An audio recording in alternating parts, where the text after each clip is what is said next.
Hey everyone, welcome back to the Jason Roberts Landscape Photography Show. In this episode, I want to talk about 7 habits of successful landscape photographers, and I hope that these 7 habits will help you make your best landscape photos ever. And when putting together these 7 things, there's obviously a lot more than 7 things that go into being able to create beautiful landscape photos out in the field, but I think these 7 are a good place to start. And I think number 4 is probably my favorite one. Now, we've all been there, myself included. You're in an amazing location and you just get caught up in the moment. The light's perfect, the landscape is perfect. You think you've got one of the most amazing photos that you've ever taken, and it's really easy to get caught up in the, I suppose it's a good thing, in the flow of landscape photography where just time just seems to pass, and I absolutely love that. But there is one downside, and I've definitely been there myself, and that's that you just get so caught up in the moment that you forget about this first habit, and that's to actually review the photos on your camera screen after you take them. So this is to make sure that the exposure is correct, the sharpness is correct, and always remember that some cameras even have flashing areas on the LCD if you've overexposed something.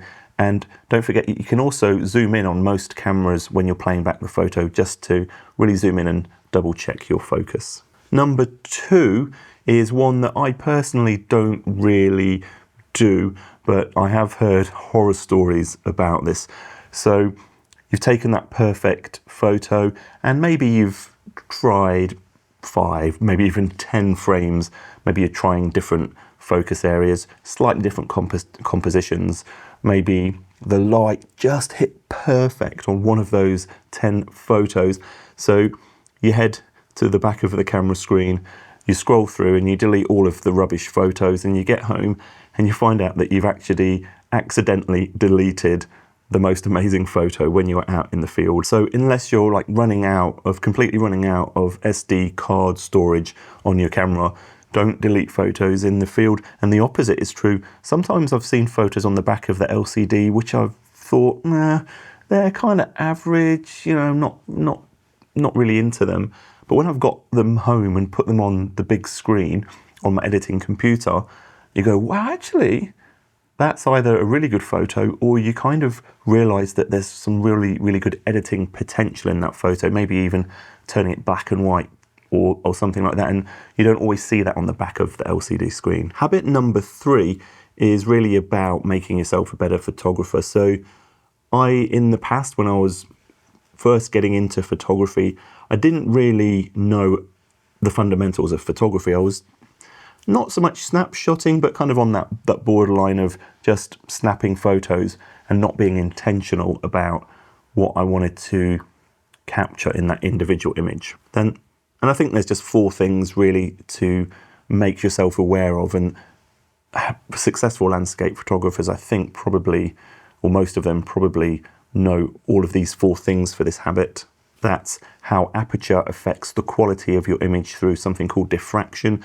Normally, as you stop down your lens, the image quality can actually get worse, and every lens has a sweet range of apertures where things are going to look the sharpest. Number 2, learn how aperture affects depth of field, so how much things are in focus from in front of the focal point and behind the focal point of the image. Number 3 is to use the correct shutter speed for the thing that you're trying to capture. Let's take an example.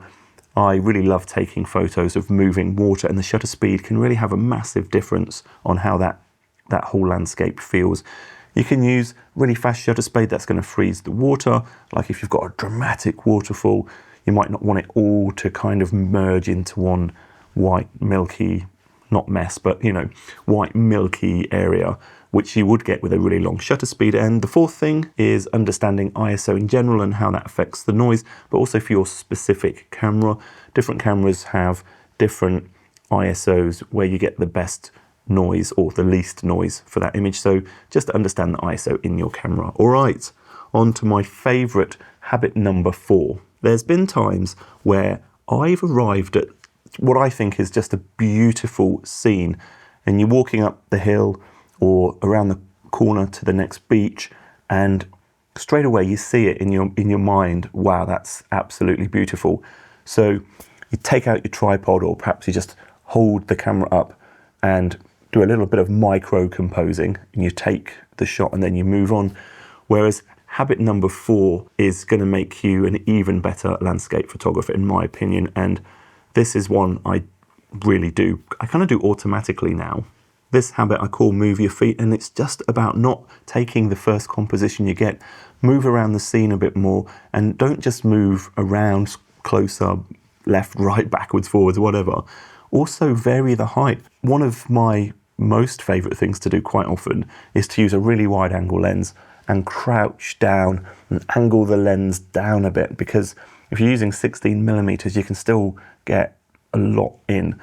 And I just really love that perspective. Some people don't like it because they think it looks a little bit unrealistic, or the foreground ends up looking too big, but that's a stylistic choice. Remember to move your feet. On to number 5, is it? Yep, 5. I've got notes here. 5. Okay, habit number 5 is all about planning, or which apps on your phone can really help. I'm in two minds about this. There's something beautiful about the serendipitous moment where you arrive at a location and you haven't really done any planning, and you haven't really looked on Instagram or wherever to see what shots you might get.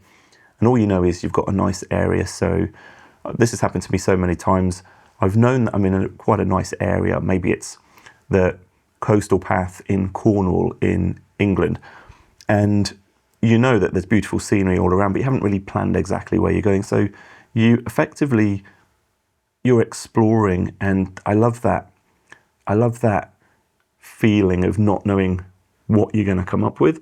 But on the opposite end of that spectrum, sometimes I will maybe do a bit more planning, especially if I'm traveling a long distance, or I'm trying to decide whether or not I want to go to an area, especially if it's jumping on an aeroplane or something like that. You kind of want to know, if you're spending that amount of time and money, that there at least is reasonable chance of success, I think. So just a couple of quick apps you might like to look at.